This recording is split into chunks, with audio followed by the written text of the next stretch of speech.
Good idea. Good evening, everyone. Delighted to be here. I really am. In the last 12 months, I brought out two books, both of which surprisingly took me to the beaches of Dunkirk. One was a biography of a fighter pilot, Stanford Tuck, who was flying his Spitfires over Dunkirk, of course, as we know, famously not seen by the men on the beach. And the other one was One Crew, and I will talk a little bit about that.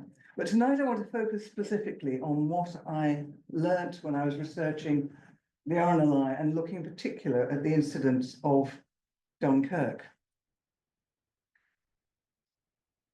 Now, let's just mention this amazing institution, the RNLI. It's gone from the days of rowing and sailing boats to the incredible institution it is today, with some amazingly professional people and still very much volunteer-led. It really is quite an impressive organization. Founded 200 years ago by Sir William Hillary, and it was his ideas that still lead this organization today. And I was very honored to be asked to write the official 200-year history, and I brought a couple of little cards. It is, by the way, if you can't get hold of the hardback, it's sold out. I'm pleased to say, because all royalties go to the RNLI, and it will be coming out if you can't get hold of hardback, it's coming out in paperback in March. So plenty of opportunity to buy that and support this amazing organization. So tonight I'm going to talk in particular about one special aspect. Let's first of all talk generally about the RNLI in World War II. And they were quite incredible during that time. During the war, through that period of the war, they saved 6,376 lives. They lost quite a few lifeboat men during that period as well. Two of them were blown up when they hit a mine. One of them was killed when the Germans overtook the Channel Islands. But the number of people rescued in that very early period of what we now know as the phony war was quite incredible. The Humber lifeboat, in just the 5 weeks between October and November 1939, rescued 102 people. And in the first 6 months of war, they launched 676 times, saved in total 1,774 lives, more than they'd done in the 4 years of peace beforehand. And let's put that in the context of incredibly difficult conditions, with mines, operating in darkness, but also operating with crews of men who should have retired because the younger men, of course, had been called up. So incredibly difficult period, and I think we must hear that in context of what I'm now going to be talking about. But let's look at Dunkirk itself. The actual evacuation, 26th of May to the 4th of June, 1940, and this famous photograph of the men all patiently queuing up. Now, 198,000 troops, 140,000 British and Belgian troops. It was a stunning accomplishment, rescuing that number. It really was. The information we have for the RNLI in wartime, in fact, somebody showed me the book just earlier, is Storm on the Water by Charles Vince. Now, that's the official book written by, it's the only one written about the book to date, detailing. And Charles Vince knew it because he was with the RNLI throughout that period. But we have also had to be aware of what he was writing and why he was writing, because he was a journalist by background, so very good at writing, but B, he was also the official publicity officer for the RNLI. So his view of what he was going to put forward was naturally going to be inclined to show the best of the RNLI, and quite rightly so.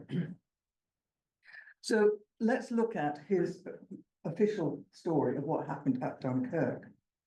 So the Ministry of Shipping put out a call for all boats that could reach Dunkirk in 24 hours. The RNLI, therefore, put out a call to 18 stations to go to Dover And they were to go to Dover with a full crew, full tanks of fuel, and grass warps for towing. If you're not familiar with grass warps, they're the ones that float because you don't want them fouling propellers. So they thought about that, and they thought about what they needed.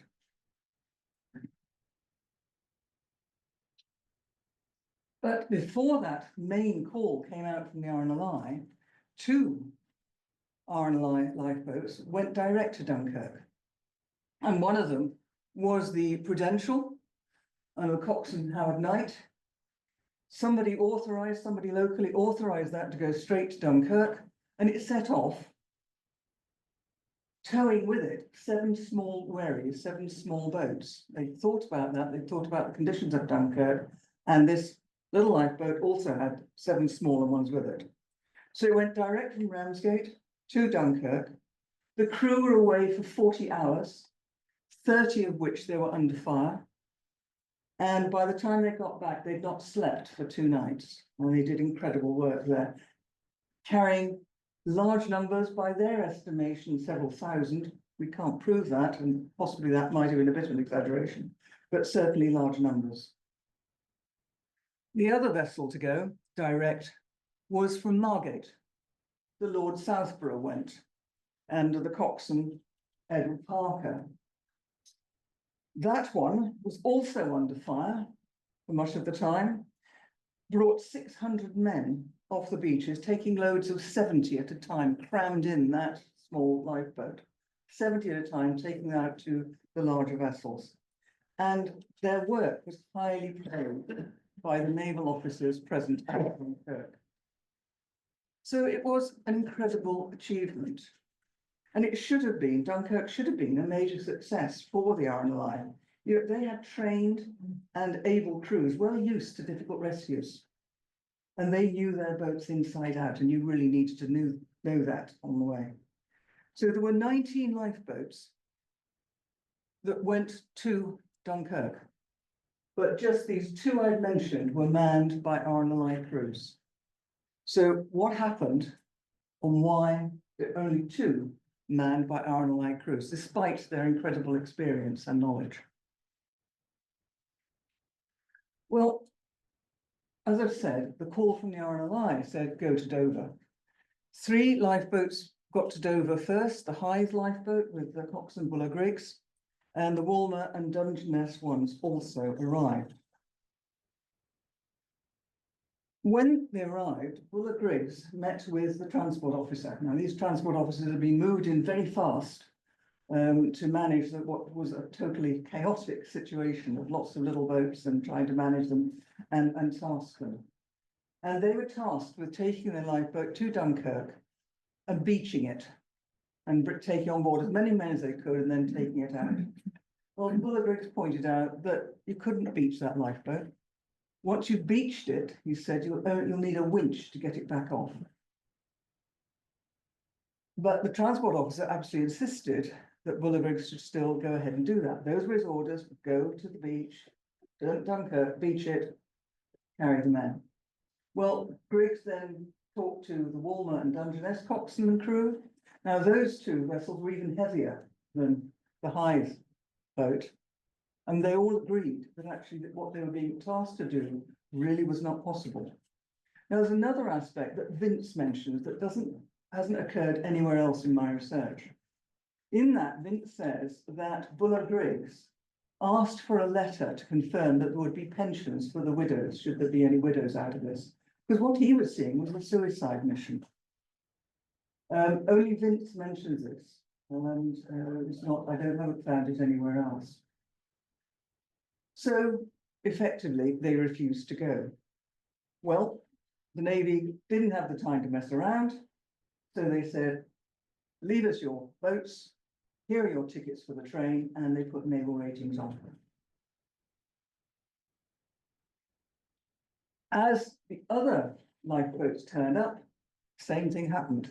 They didn't mess around this time, they didn't even talk to them, they just simply commandeered their lifeboats and told them they had to head home on the train.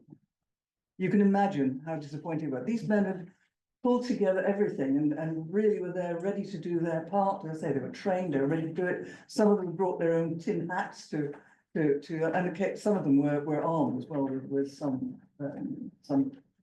basic rifles. Some of them were asked if their mechanics could stay because they needed mechanics. But all the crew said, no, you take all of us or none of us. And so that was why they didn't go. Now, after this all happened, Commander Upton turned up. Now, he was the Eastern District Inspector for the RNLI. He had served in the Navy in the First World War. And he arrived at Dover. And in his words, he said it was too late to put right what had gone wrong.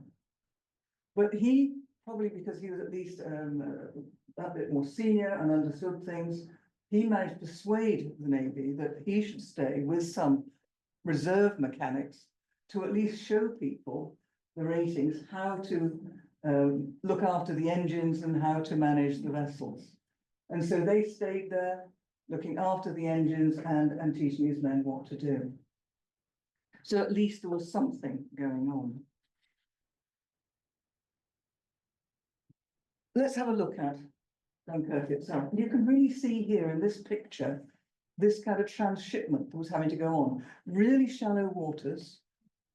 So even those little wherries that the Prudential took, the 7 wherries I mentioned that they towed behind, even they, in the event, had to be abandoned. They were using these little boats just to take a few men at a time, move them onto a smaller vessel, and then get them out to the larger vessel that could actually take them across the channel. So it was an awful lot of effort going on. Now, I don't know, some of you probably have got a fair amount of boat experience, but actually lifting anybody out of the water, especially these men in their very heavy army uniforms, sodden by now, trying to get me into a small boat was one hell of a challenge. So, and whilst at the same time maneuvering a boat and you're under fire. And you can see here another crowded little boat of of those amazing little ships that went out there going onto a tug. And this gives you a view, looking back into Dunkirk, of the sort of sheer chaos that was going on. Because the whole port had been destroyed, as we know, and there was just left this sort of rough pier, the mole, which was the only way that the larger vessels could get alongside. And with the men queuing up there, it was just taking too long. So hence this idea of using smaller vessels to act as transshipment. And this one, I think, really shows that sort of, these men are right up to their shoulders. Can you imagine trying to get them out of the water and the time it's taking to do that?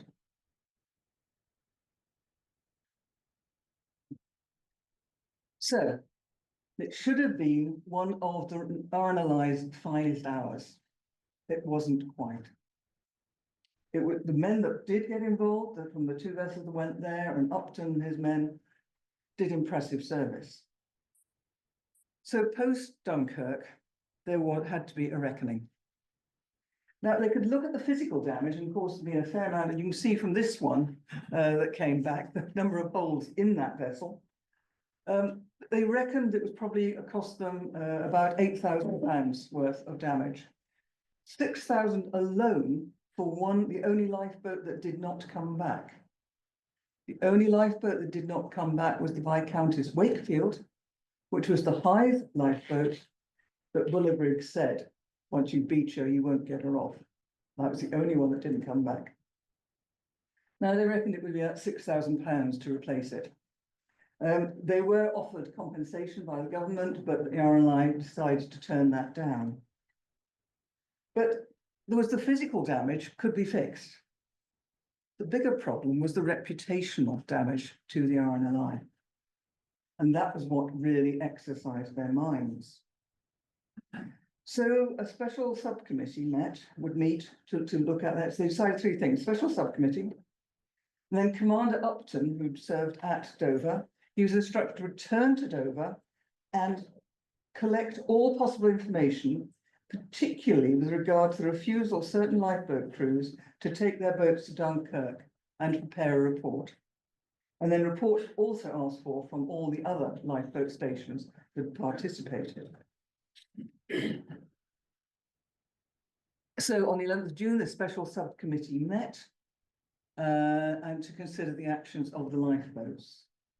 They had several members from the Committee of Management as part of that. It was chaired by a barrister, Colville. And on that was this man, Satterthwaite, who was the On Secretary of the RNLI. He was Lieutenant Colonel, and he also had with him the Chief Inspector of Lifeboats, Carver, and Commander Upton, who I've already mentioned, was there in attendance.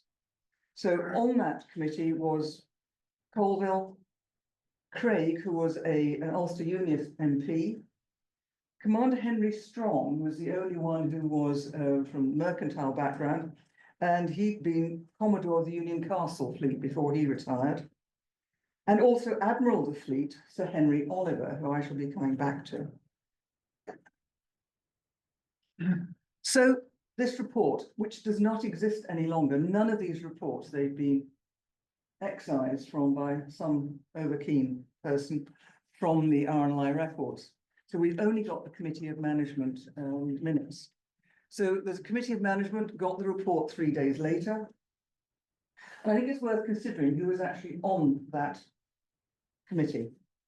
So the chairman of the RNLI was Sir Godfrey Baring of Baring's Bank. He was an ex-MP. Then we had Lieutenant Colonel Benskin.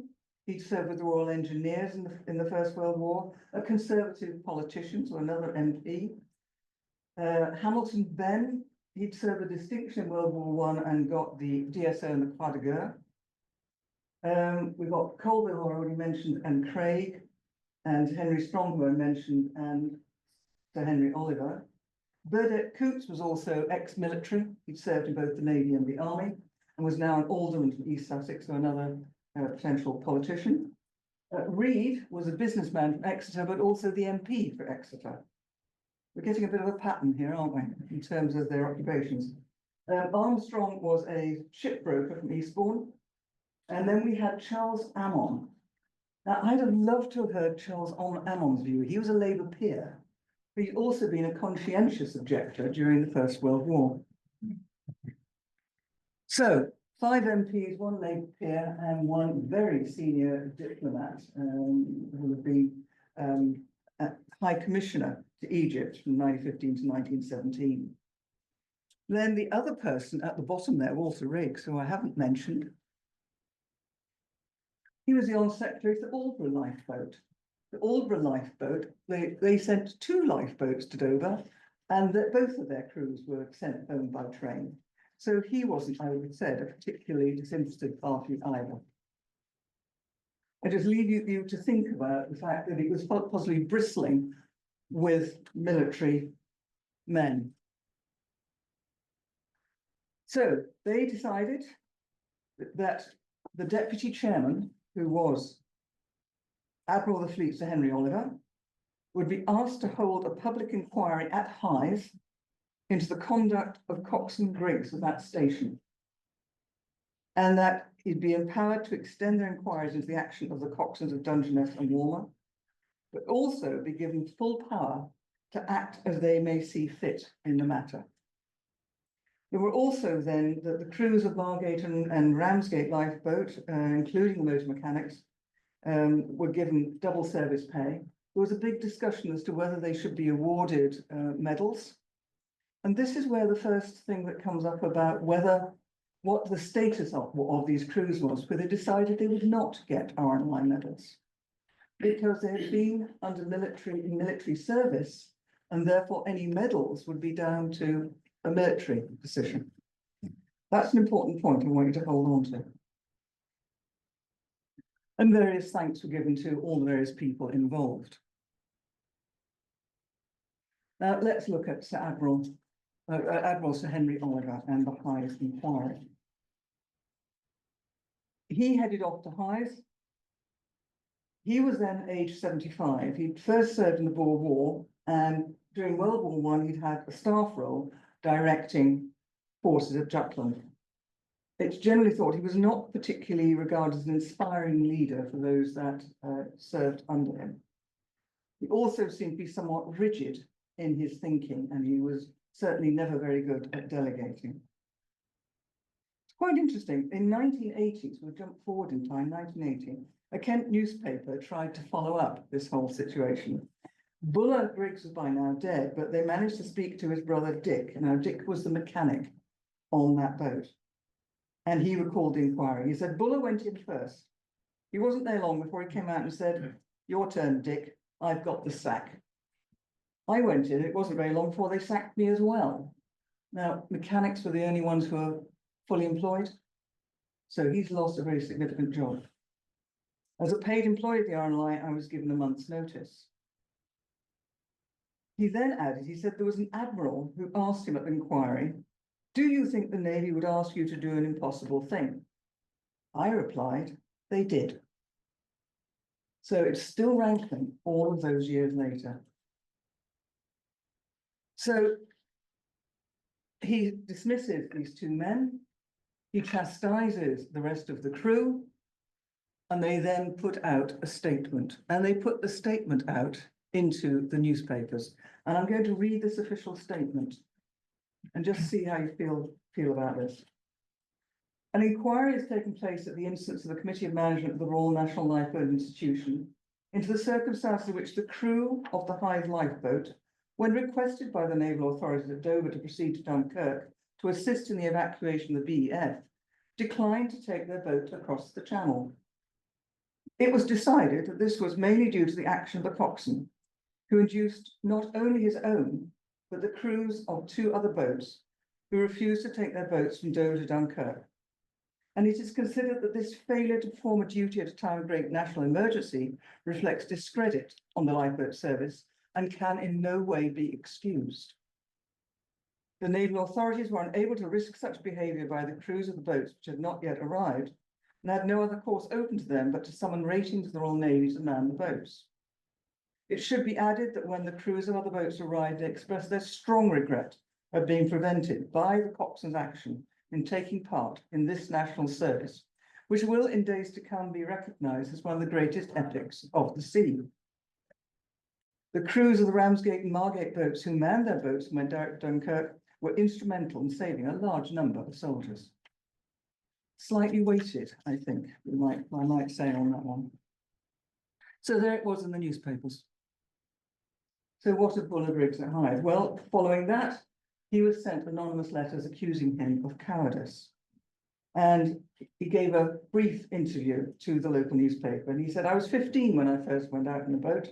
And I've been coxswain for 20 years with 3 of the 4 boats that have been at Hythe. My total lifeboat service is 10 years. During the last war, he'd served in the Royal Navy. And in 1920, he had gained the RNLI Silver Medal for gallantry, and also on another occasion got their thanks on vellum.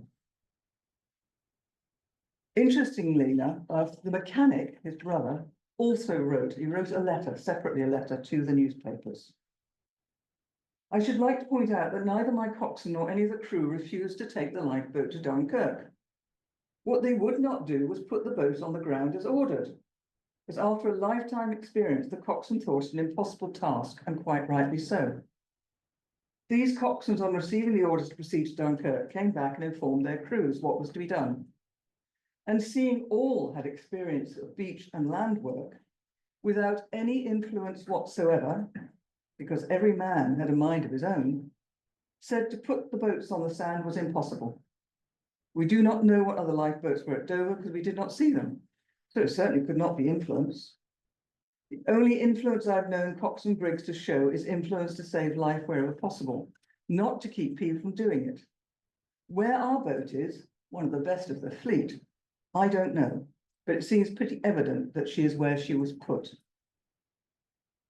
He also, and this is something that Vince put in, he said that if the order had come from the institution to proceed to Dunkirk and do the best you can, that there would have been no holding back, that they could act as they saw fit when they got there. But interestingly, Briggs, who just lost his job, finished his letter with a very important sentence. In closing, ladies and gentlemen, do not let this incident, as it is called, cause you to cease giving your subscriptions. Give double instead. It is grand work that the boats are doing. Now, I'm now going to take you to, yes, and the other one I'm going to take you to that was Griggs. You've also got Howard Knight of Ramsgate. Now, Howard Knight of Ramsgate hadn't got the message that heroes are modest. It had all rather gone to his head. He was the one that was saying that they'd saved thousands of men when they possibly hadn't. And he was talking to any newspaper he could, much to the embarrassment of the RNLI, but also highlighting the fact that they're one of the few and that the others have refused. So this was all adding to the whole situation. But I'd like to point out something else, which is a really interesting article written about the Manx Steam Packet Company, and this helped me enormously when I was doing my research on this. They had 9 vessels contracted to the Navy at Dunkirk, bringing the men back and forward through the minefields across the Channel. And they brought back, as you can see, nearly 25,000 troops to Dover. On one day alone, they lost 3 of them. 2 of them through enemy action, and 1 of them was sunk with a large loss of life when it hit a mine. That's all in one day. It really was quite significant. But there was also amongst them a so-called rebellion, and also a refusal to go to Dunkirk after they had been backwards and forwards many times and were exhausted. So 3 vessels at Folkestone the day before Fuller Griggs and his men turned up, there was this refusal to sail. I can highly recommend, Dave Neal is, I hope, listening to this. He said he would be.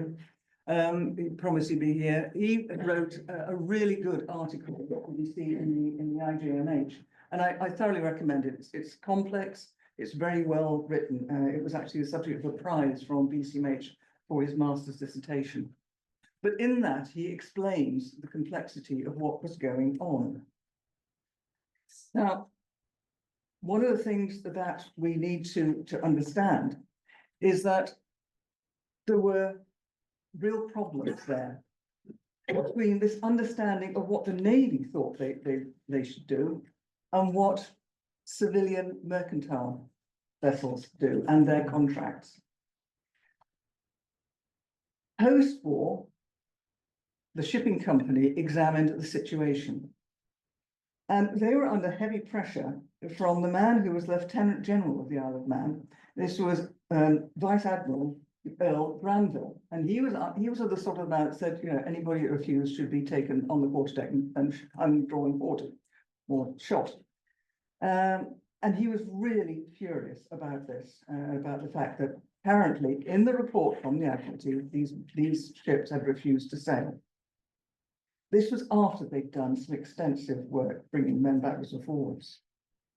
So under pressure, the Manx Company suspended the 3 masters without even asking them their version of the events. Then eventually they got the official report some weeks later. When they read that, they began to question it. And they began to push back to the Admiralty. And eventually the Admiralty had to come back and say, well, yes, actually some of it was wrong.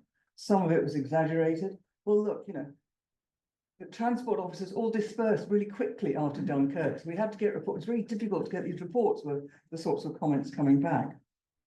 And in particular, there was one master who was particularly condemned in one of the reports. This is Captain Cowley. And Ramsay himself said that in his previous report, he had not intended to convey an impression that the master had failed personally. His attitude was correct, and the difficulty he had to contend with in respect to his engineers and the members of the crew were considerable and may have been outside his control. Men were having nervous breakdowns. Crews had to be signed off and then had to volunteer for the next one. It was all incredibly difficult. So the Manx Shipping Company fought back, got admission from the Admiralty that some of the reports were wrong and that some things are being exaggerated. And the 3 masters were then brought before the board and were able to give their version of the story and were reinstated. Cowley, who'd been particularly pointed out, was entirely exonerated and belatedly mentioned in dispatches.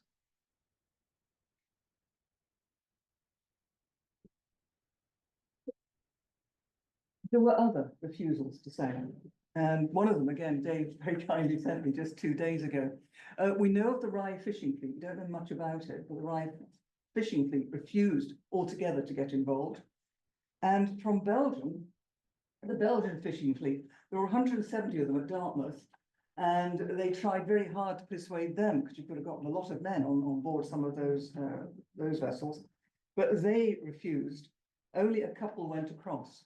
But I think we've also got to understand the difference between the RNLI and volunteers, the Bank Shipping Company under contract, and the fishing fleets, because they were taking their own vessels that they owned and potentially losing their livelihood if they lost their vessel. So we've got to put that one into context in terms of that refusal.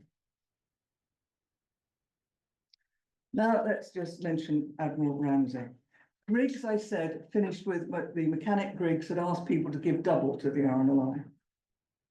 Ramsay found the civilian volunteers, etc., a right nuisance. He found them very difficult. You know, he would much rather, understandably so, much rather just have, you know, his naval men to manage. But in 1941, he wrote an interesting letter to his wife, Margaret, and he suggested that she should drop the RNLI from her list of charities because of the crew's refusal, and also saying it was a gross exaggeration about saving thousands from Dunkirk.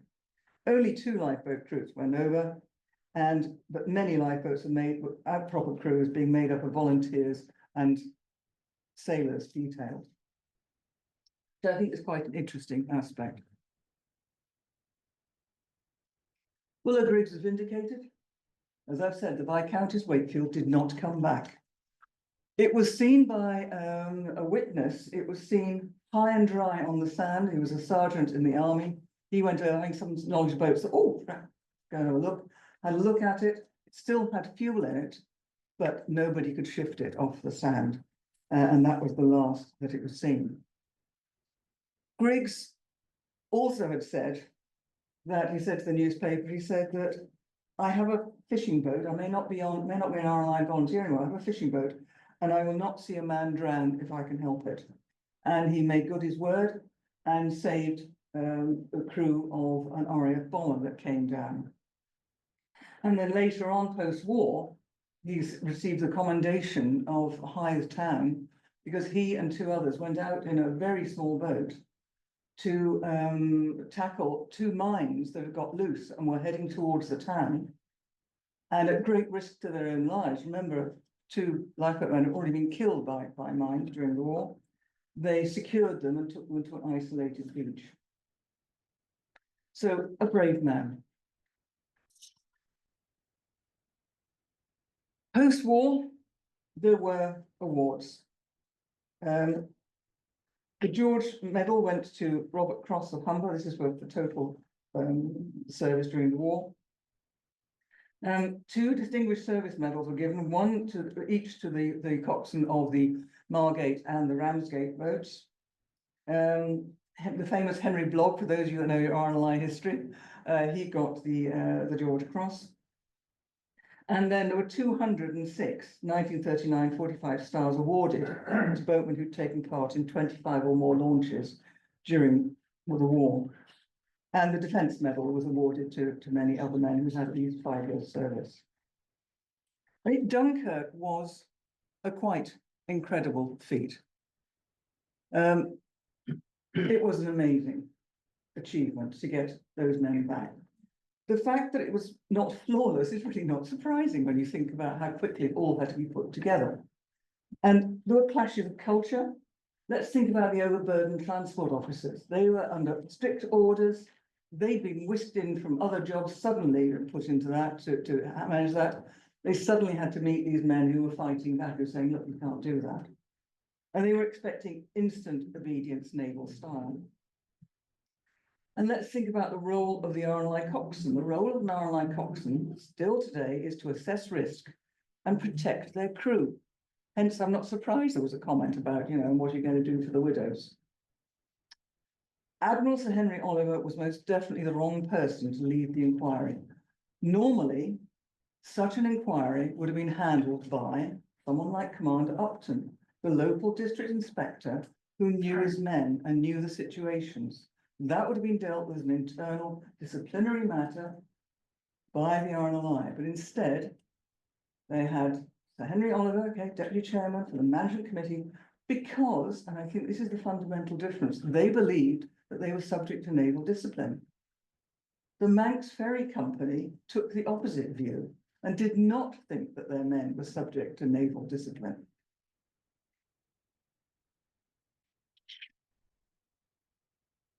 I think that probably is one of the key things within all of this, is that difference. So it's a question of different cultures, different management styles, and the general confusion of what was going on. But it was, as I've said, a quite amazing success. So the Viscountess Wakefield, we don't know what happened to her. She never reappeared. Interestingly enough, it still lingers as a difficult episode in the Griggs family, not surprisingly. His grandson is still around. And as I was writing the book, I was in touch with them, and I sent them a copy of the book, and to show that there's a bit more of a balanced picture now, all those years later. Thank you very much.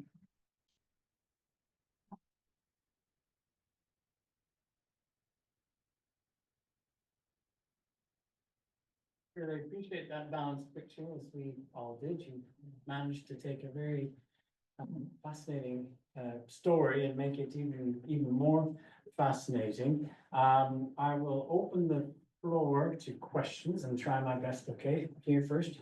Beaching question.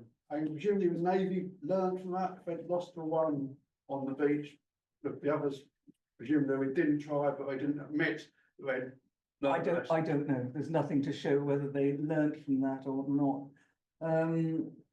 As I said, you've got to remember the fact that the Ramsgate one took a lot of small wherries with them. And even they had to be abandoned eventually because they got so badly damaged. Interesting enough, actually, two of the lifeboats that were manned by naval ratings were actually manned by ex-RNLI men who'd been conscripted. So they knew how to manage it. Sorry. Yeah.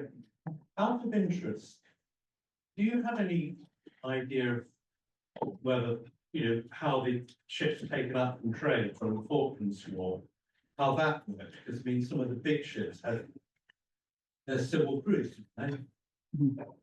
I don't know. I really don't know. I don't know enough about the Falklands War, I'm afraid. But it is an interesting point to think about military discipline. In fact, it's what I've discussed with others, trying to find out what would be the legal aspect of this during that period. I was going to ask you what you thought the answer to Bullock's question was in relation to war pensions for widows, because there were various war pensions warrants at the time which extended the scheme to the merchant marine and to various other salvage those operating in the salvage world, for instance. So I wondered what you thought the answer was. And a related question is, were some of the crews involved into organisations that put them under naval discipline, or were none of them? Some of the crews at Dunkirk or generally? At Dunkirk, because some of the civilian crews that went with their boats. Don't know enough about that, and there was a limited number of civilian crews. The vast majority of them were with naval ratings. So your first question was about widows' pensions being extended. Let's remember when this is happening. This is right at the beginning of the war, when they're still trying to come to grips with all the needs. So I suspect once the Atlantic convoys start, that's when they have to think about the mercantile marine and the widows' pensions. No, because that's I'm guessing. Yeah. Actually, they extended the merchant marine scheme came in on the 1st of September 1939. Oh, right. Well done. very beginning, because the legislation was all there prepared as part of a huge Right. raft of emergency legislation which was brought in then. Well, you know, the transport officer at the time didn't know. Well, He didn't know, he wouldn't have expected him to know. So if somebody had been killed, perhaps there would have been a conversation, we don't know, can't test it. But thank you for that information. Do you mind if we go online first, incorporate, I'm conscious of our online audience, there's one, a question online there about Knight Parker being awarded for gallantry and determination. Any other RNLI personnel receive awards for actions during Dunkirk or even after the war overall, is the question. Fair enough. I have a list here. William, Coxon Swanky of Arbroath, George Henry Blogg of Cromer, James Thompson, four British Empire medals were handed out, and Patrick Murphy of Newcastle County Down. So I've mentioned the George Cross to Henry Blogg. MacLeod of Thurso and 5 honorary secretaries of lifeboat stations were given appointed members, were given OBEs. So some of the shore-based people were given OBEs for their incredible work during that time. Okay, and another person. Right, that was lovely. Could you say something more about both the tide and the weather conditions? I'm interested to know whether the lifeboat men were making a reasonable claim that this was impossible. So what was the tidal range? What were the weather conditions, particularly wind? And what ground were they trying to anchor on? Because it looks like sand. It's sand. It's They sand, wouldn't that's have the problem. benefits. Very shallow, but and a fast-moving tide. Right, so the kind You know, of- when you watch it going over flat ground, you know, it's incredible. It just disappears instantly. And several vessels, in fact, the Lord Salisbury and Margate vessel had to help rescue a tug that had got beached. But the weather was good, which was part of the luck of Dunkirk. Was that the weather was good, that they could man this incredible evacuation. They wouldn't have found anchors. It would be a coastline that they didn't know. Yeah, but certain coastlines would have been very similar. I think the Ramsgate people were familiar with it, which is why they took the wherries. So they would have known that it was very similar. How many would have actually had direct experience of the waters of Dunkirk? I don't know. They'd had to learn as they got there. Yes. I was a little surprised that all Navy had so spare personnel to man all these boats. Do you know roughly how many people have been involved in that? No, I don't, but it's quite incredible, the sheer numbers that they had to suddenly call in and just say, which was why they were so busy at Dover, training them and making sure they knew how to manage some of these vessels. What was into some of the other vessels that were taken were just commandeered from their owners. And you had to learn all sorts of engines. But yes, the numbers are amazing. More work needs to be done on this and to strip away some of the, get underneath some of these standard myths. Yes. As the various lifeboats made their way to Dover, did the RNLI put in place any arrangements to provide lifeboat cover for the stations that they had vacated? Was there a general movement of boats Not that I'm aware of. going east? Not that I'm aware of. They just simply sent them all for this one operation. Rather like, remember the Fastnet tragedy? Yeah. Not dissimilar. That was the largest peacetime operation lifeboat. They just all had to go. But yeah, because they even sent a reserve lifeboat from headquarters out there. So they sent everything they possibly could in answer to that. I mean, Aldborough had sent 2 lifeboats. They could have left one to cover the area. No, they all went. Any further questions from the floor?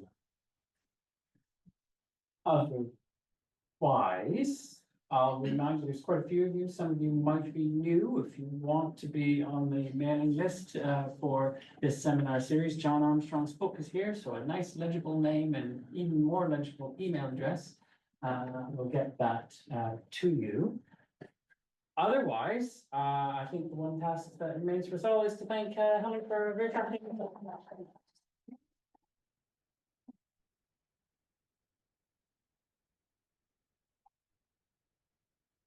Final question, red or white?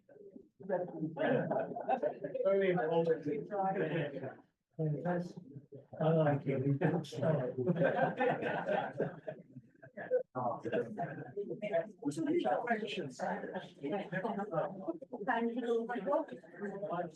There's some thanks. Very nice.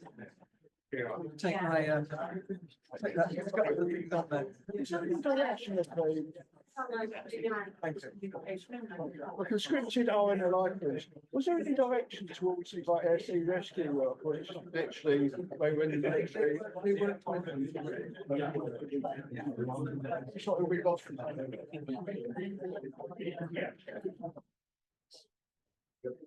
Fascinating little episode. Right, thank you everybody online. Sorry? There's still some thanks coming in, so I'll leave that.